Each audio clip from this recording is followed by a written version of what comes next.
Welcome to the Business Spotlight podcast. My name is David Beeson. I am your host for today's conversation. And my guest today is Katie Wiechnicki, the owner of Diabetes and Nutrition Partners LLC. We're going to be taking we're going to be taking a deep dive and talking about her business journey to business ownership challenges and best practices and share a peek of what it's really like to build and operate a business. Katie, welcome to the show and thank you for being here today. I would Thank love for you you to so give us much. a little background of who you are and tell us a little bit about your business as well. Sure. Thank you for having me, David. So I am a nurse by trade and training, a registered nurse. I've always been interested in the medical field and helping people. Um, and just increasingly over the years, I felt like I was putting band-aids on much bigger issues that maybe could have been prevented in the first place. So I went back to school and got my master's in public health.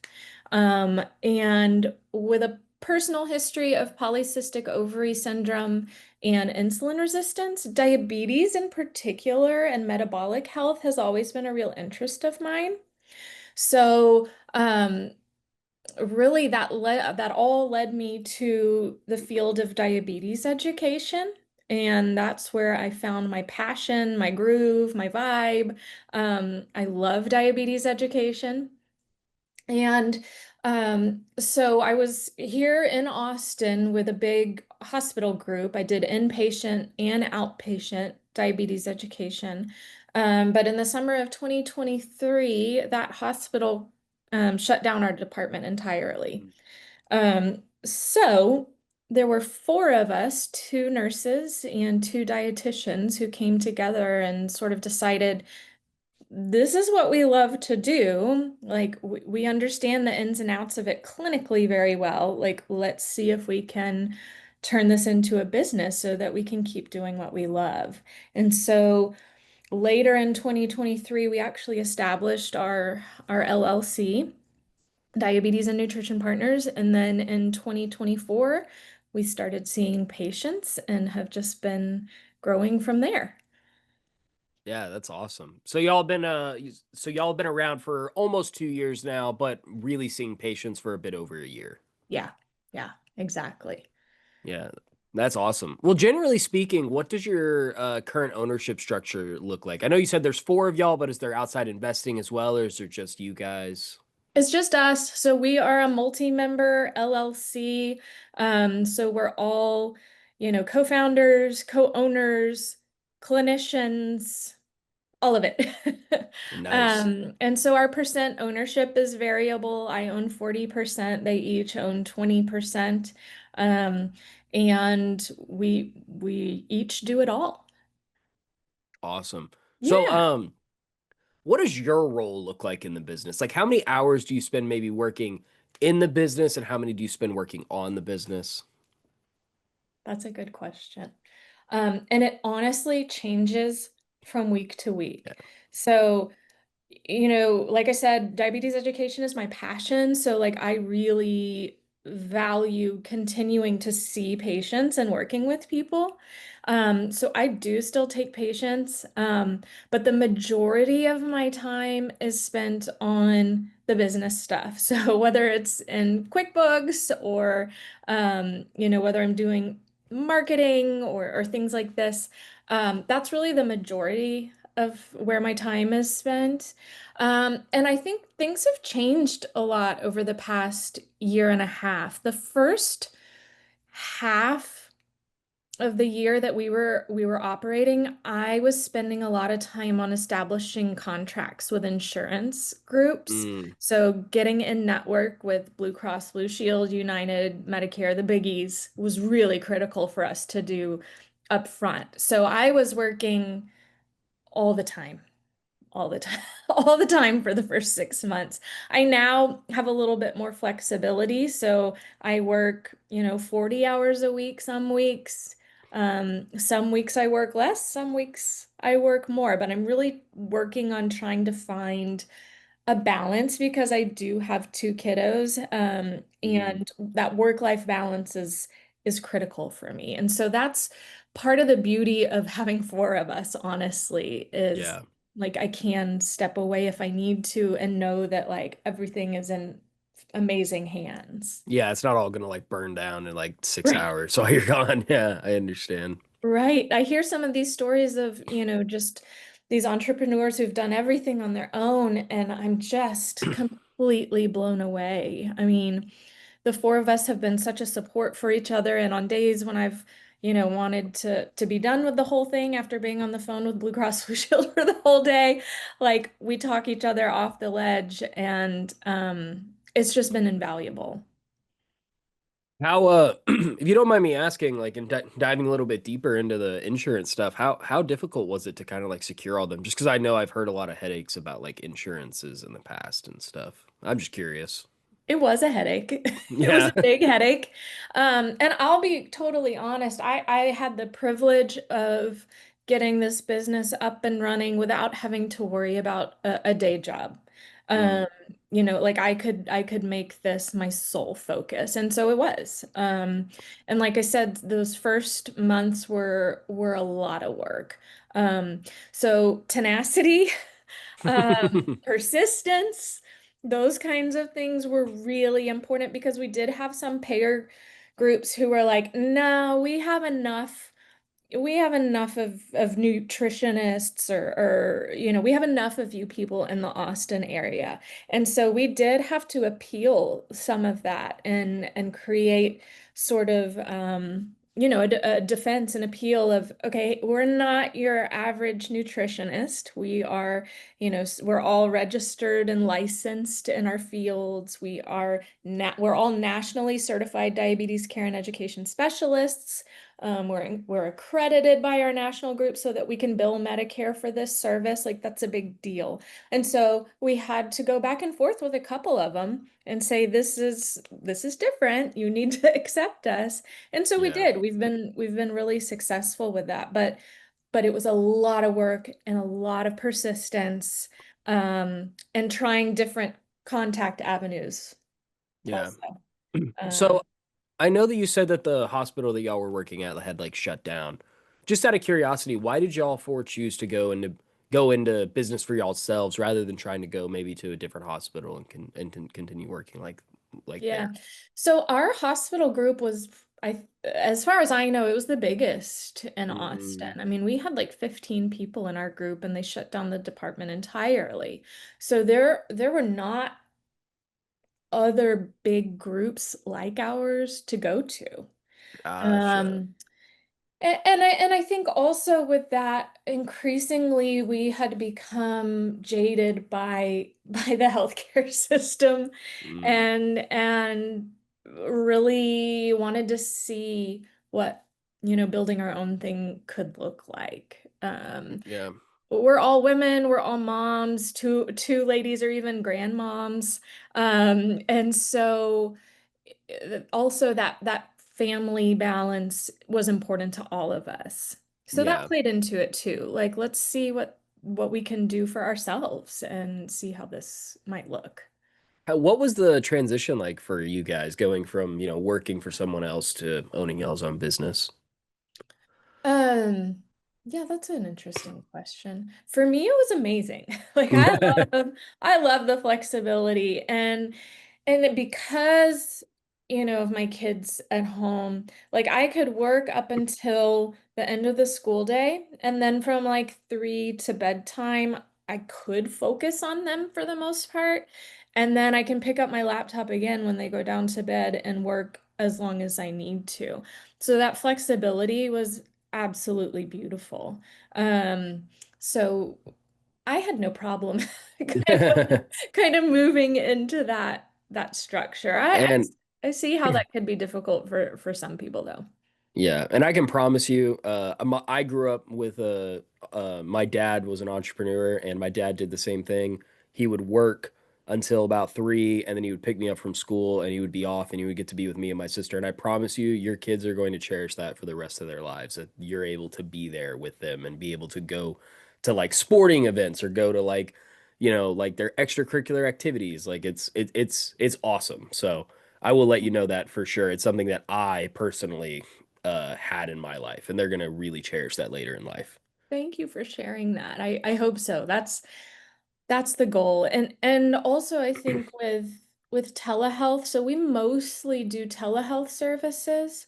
And when we were with the hospital system, there was still a lot of in-person stuff. So driving through Austin, dealing with traffic, like I've Hmm. gotten some of that time back, Yeah. that I can either spend with my family or put towards my work in the business. Yeah, that's awesome. Yeah. So, obviously it's with diabetes and stuff like that. So, if I were in the audience, how would I know I would be a good fit for your product and service? Is it just diabetes? Is it more like nutritionist type stuff as well? That's a great question. And that was like number one on our FAQ page because diabetes isn't our name, but that's not all we do. Hmm. So we have three services basically. We have nutrition counseling, which is what our dietitians do. And really, that's for anybody. Hmm. We can even bill that as a preventive service for people who just want to feel better or just want to touch base with a dietitian about, hey, this is what I'm doing every day. Like, how does this sound? Like, is there anything you would recommend to give me more energy or, you know, whatever. But it can be more disease specific. So if you have celiac disease or people going through cancer treatments and maybe their blood sugars are higher because of that. But no, they don't have to have diabetes to see us. So we do nutrition counseling for anybody who wants it. Diabetes education is specific for people who have diabetes, whether that's type 1, type 2, even gestational diabetes. So, diabetes in pregnancy, we see those ladies. And then our third service that we're building out, it's newer, is health coaching. And so that's a cash pay service. We can't bill insurance for that, unfortunately. But that's the third service, and that's for literally anybody who wants a partner in their health journey. Yeah, that's awesome. Yeah, I'm I'm hearing the nutritionist counseling thing, and I might go to y'all's website after this because I'm in my mid 20s now, and in college I definitely was not the healthiest person in the world. So trying to get things back on track. Well, that is a tough time. That is a tough Yeah, time to yeah, stay on track with broke.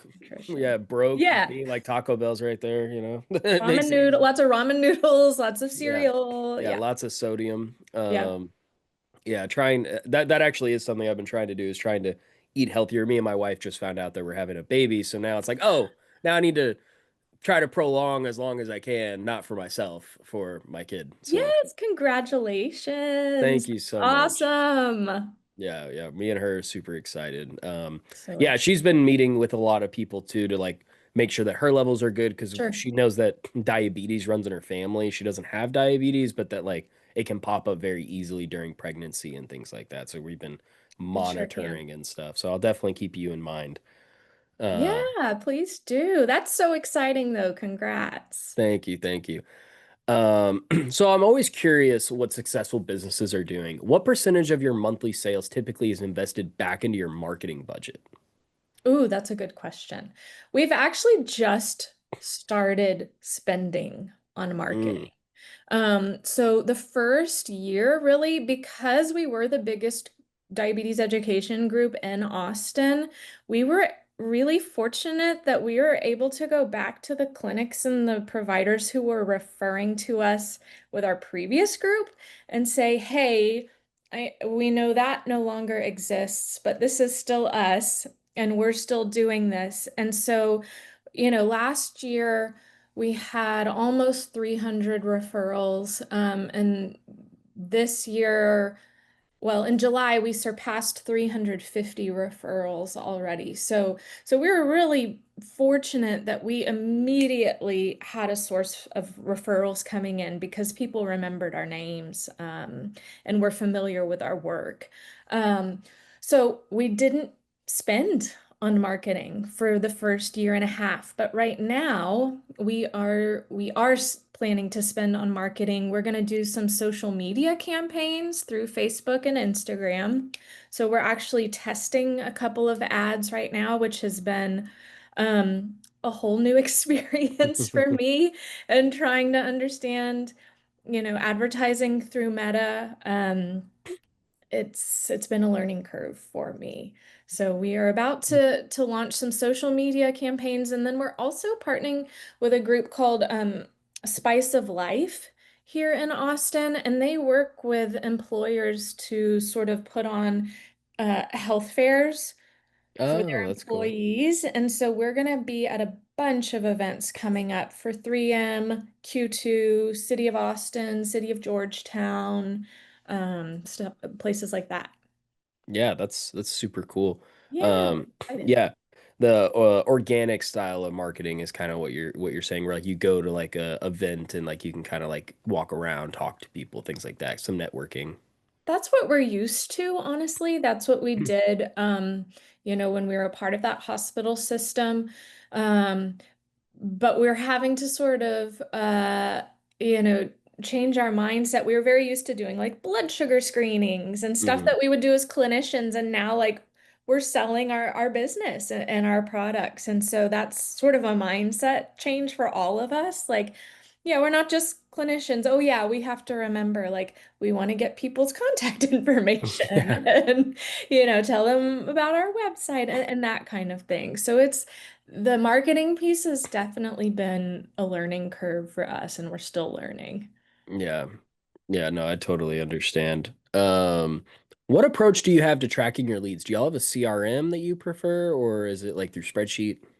Just spreadsheet. Like Yeah. we are pretty low tech in that regard. But my husband's in marketing, and so he's given me some tips and tricks. So I'm now all set up for our upcoming health fairs with QR codes that link to spreadsheets, that link to MailChimp. So we're getting there.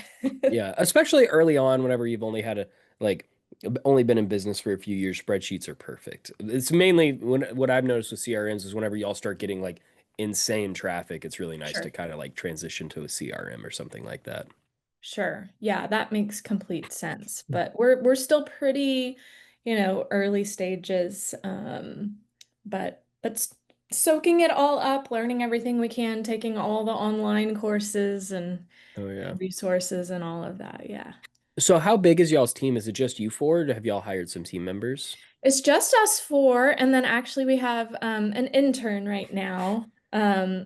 And she's helping us with some of the social media and design stuff and newsletters. But yeah, it's so far it's just us four.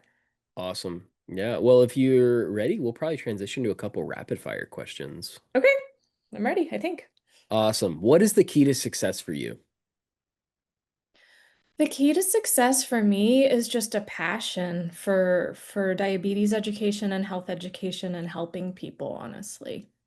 That's what keeps Awesome. me going on hard days. Yeah, that's so cool.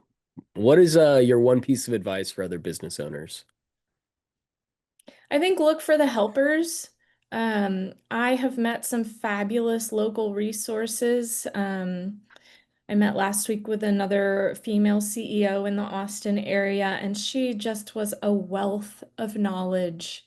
And other entrepreneurs are so happy to share that information. I feel that's been my experience at least. So look for the helpers. What is a book or podcast you're reading or listening to right now? Work related, I'll show you. The book, it has a bad word in it.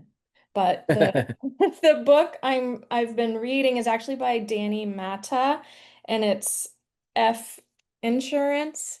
And really the idea is about how to we're not leaving, insurance, but the idea is how to build out a cash-based practice. And so with our health coaching services, because insurance doesn't cover that service, really better understanding how to do that, because that's new for us. Yeah, yeah. Well, this is kind of a fun question, my favorite question to ask. If you had a little bit of magic dust and you could choose one spot in your business to kind of sprinkle it and it'll be everything that you want it to be, where would it be and why? Oh, I like that. I really think the health coaching service, so that's what we're working to build out right now. And we're partnering with this amazing entrepreneur, Miguel Johns. and he has built out a text-based AI tool called Milton, that helps people track their nutrition, take pictures of their food. It's even going to connect to, CGMs, glucose monitors that people wear. So if I could put like all of my energy into building that out, that's where I would sprinkle all of my magic dust right now. That's awesome. Well, before we get to the final question of the day, would you like to share with our audience where they can find you, contact you, maybe follow y'all socials? Yeah, so our website is diabetesandnutrition.com. We are on Facebook, Diabetes and Nutrition Partners. Everything's Diabetes and Nutrition Partners, basically. Hmm. Diabetesandnutritionpartners.com, Facebook, and we're also on Instagram. So yeah, they can find us in any of those places. Yeah, that's awesome. Well, we've come to the final question of the day, and that is what is most inspiring you today? I think, my daughters, this is cheesy, but my daughters are what inspire me most. So my oldest daughter is 9 and my youngest is 6. And last year, my oldest daughter wrote an essay about how she wrote it. She said my old job didn't want me anymore, which was a little bit brutal. But she was like, my mom's old job didn't want her anymore, but she and her friends have made their own business. And so like you'll see this, David, when you have your little one, but like the kids are watching everything we do. And so it's been really cool to see, how they interpret what's going on, that mom's, starting a business and she's her own boss and as a mom of girls, like I want them to know that the world is their oyster and they can be their own bosses too. So my girls are my inspiration. That's so admirable. I love that. Thanks. Yeah, they're pretty special. Well, this was an awesome conversation. I really enjoyed getting to hear your story, so thank you so much for sharing. Also, I just encourage all of you watching to save the show and come back to watch it again because Katie really had some great insight for business. Also, don't forget to like and subscribe to our channel so that you get notifications every time a new conversation drops just like this one. Thanks to everyone who joined us today, and a special thanks to you, Katie, for being with us today. We really appreciate it. Thank you so much, David.